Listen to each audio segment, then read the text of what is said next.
Ellen, oh man, Ellen is my girl for years now. Ellen was an early client, even through the game plan, through the inner circle, and now in the academy. You've made some massive changes, even today on office hours. I can't wait to hear your story. Go ahead and share with us. All right. Thank you so much. Hello, everyone. Since Alycia brought it up, I will do my little throw out to her and say that actually, when she started up the academy and took Win a Pageant to the academy level with all our coaches, I was the very first client who signed up. I could not sign up. I remember my hands shaking because I was like, I have to be in this academy. And it was like, I got to get this in now. And why I was shaking, I don't know.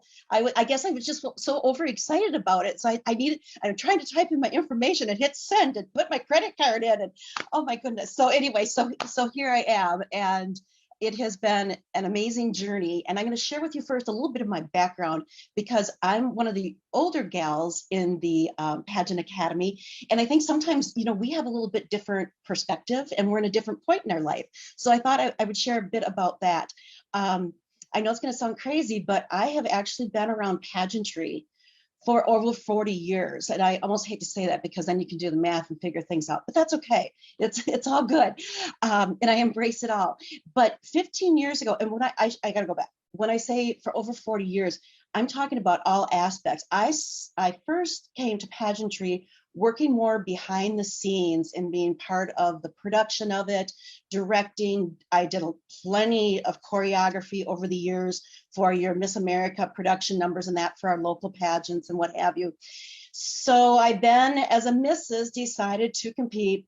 Best experiences in my life, ladies. I tell you, I will always have to give a hand to pageantry in my life because it has been amazing and it has helped make me who I am today. And nobody can ever take that away from me.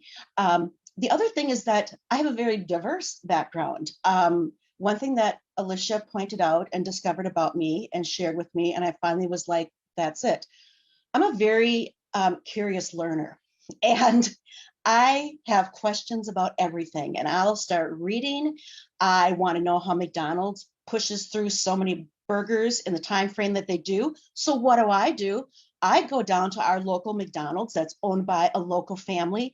And yes, I signed up and applied for a job and worked at their high volume store because I wanted to understand how all that works and how all this food comes out of their system. So if that gives you a little bit better understanding of my diverse background, it means I've always worked full time, plus one, typically two, and lots of times, yes, three jobs, because I was always so curious about other things and wanted more of background. In addition to that, I've put in over the years thousands and thousands of hours of volunteer time. I've been a huge advocate for fundraising for major events, especially the Boys and Girls Club in our areas and that.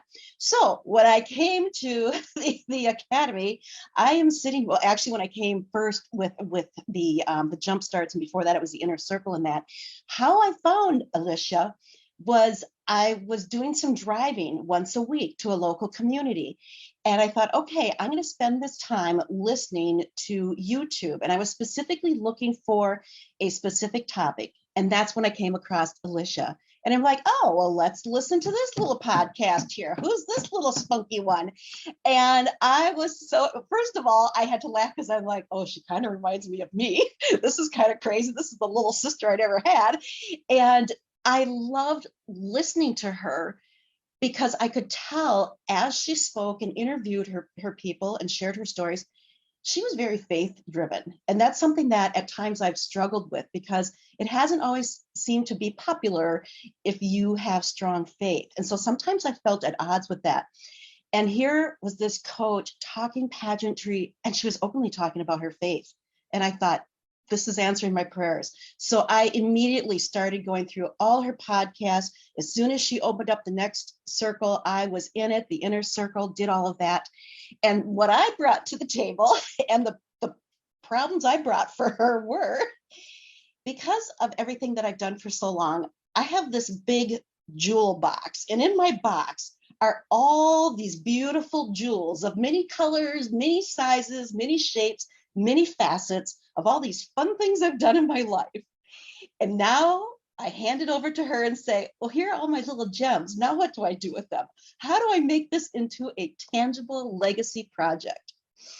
And I'm going to tell you, because I know some of you are thinking, yes, I don't know where even to begin to start with a legacy project. Alycia steps you through it. And I've been with her for so long because there are a lot of facets to mine. And there is a lot of long-term, hard-driven goals that aren't going to happen overnight. And that's okay. Some people's legacy project comes rather quickly. Others will take longer to develop. I would be in that case.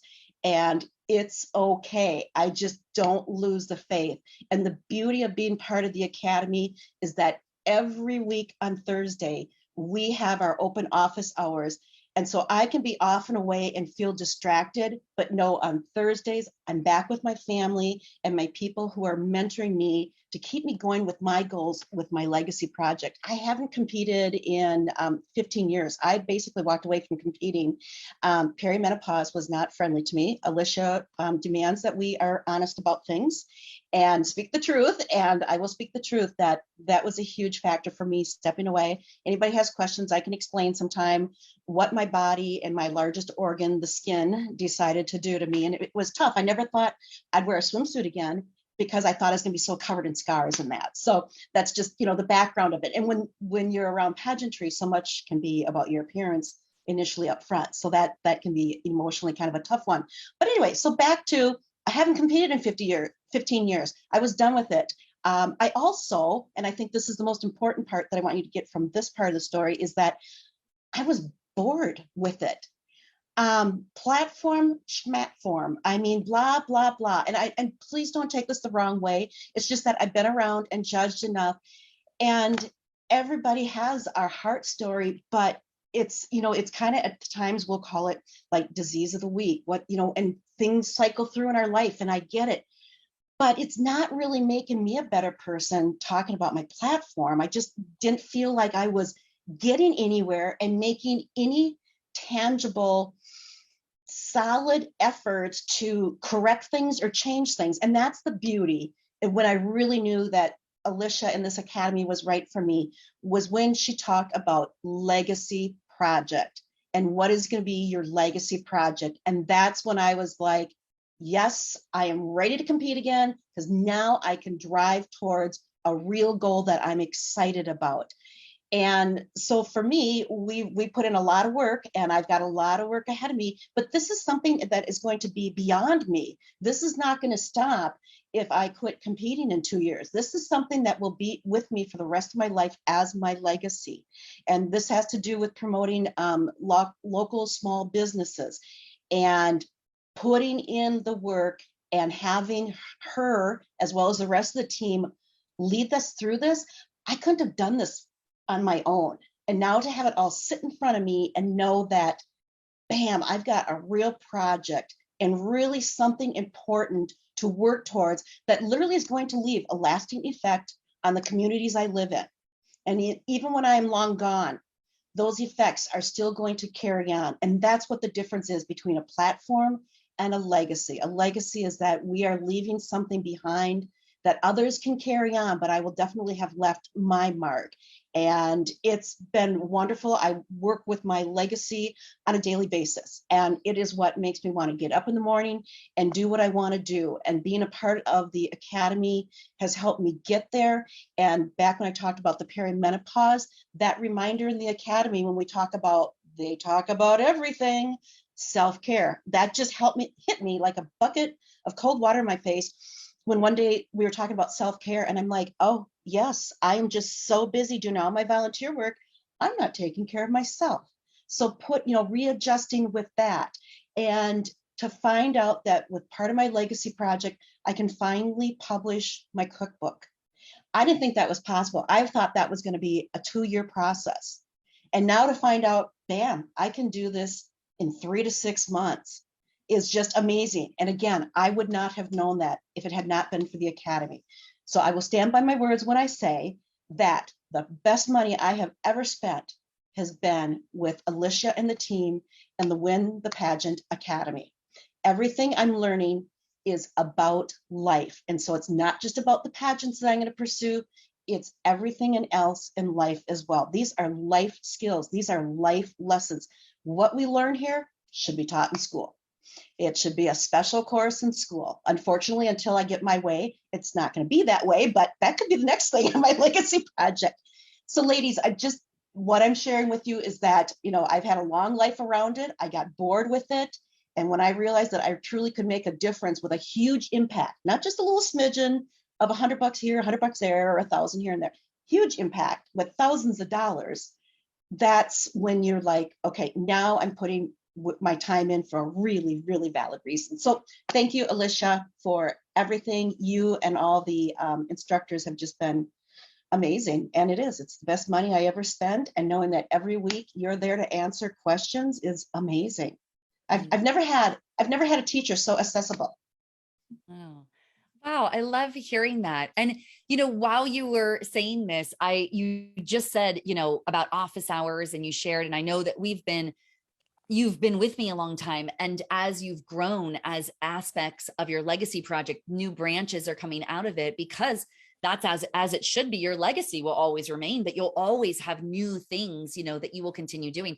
Can you share a bit about the aha moment that we had today? Just today, an hour earlier on office hours. Can you share just a bit about what that experience was like for you?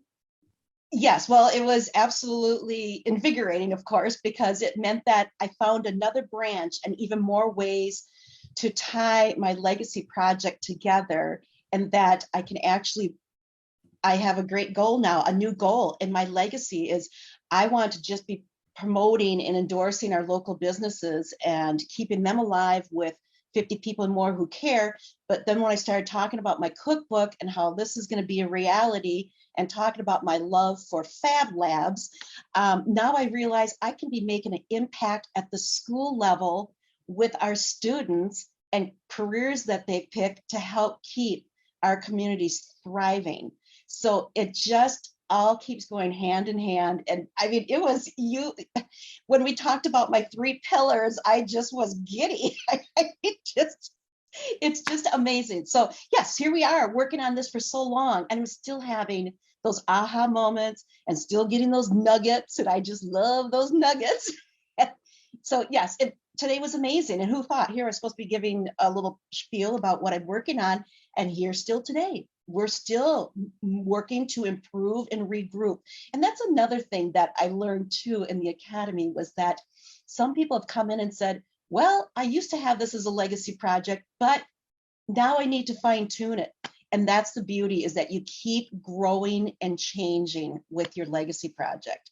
And that's why I can say it's a lifetime skill, and it's a lifetime treasure. I'm blessed.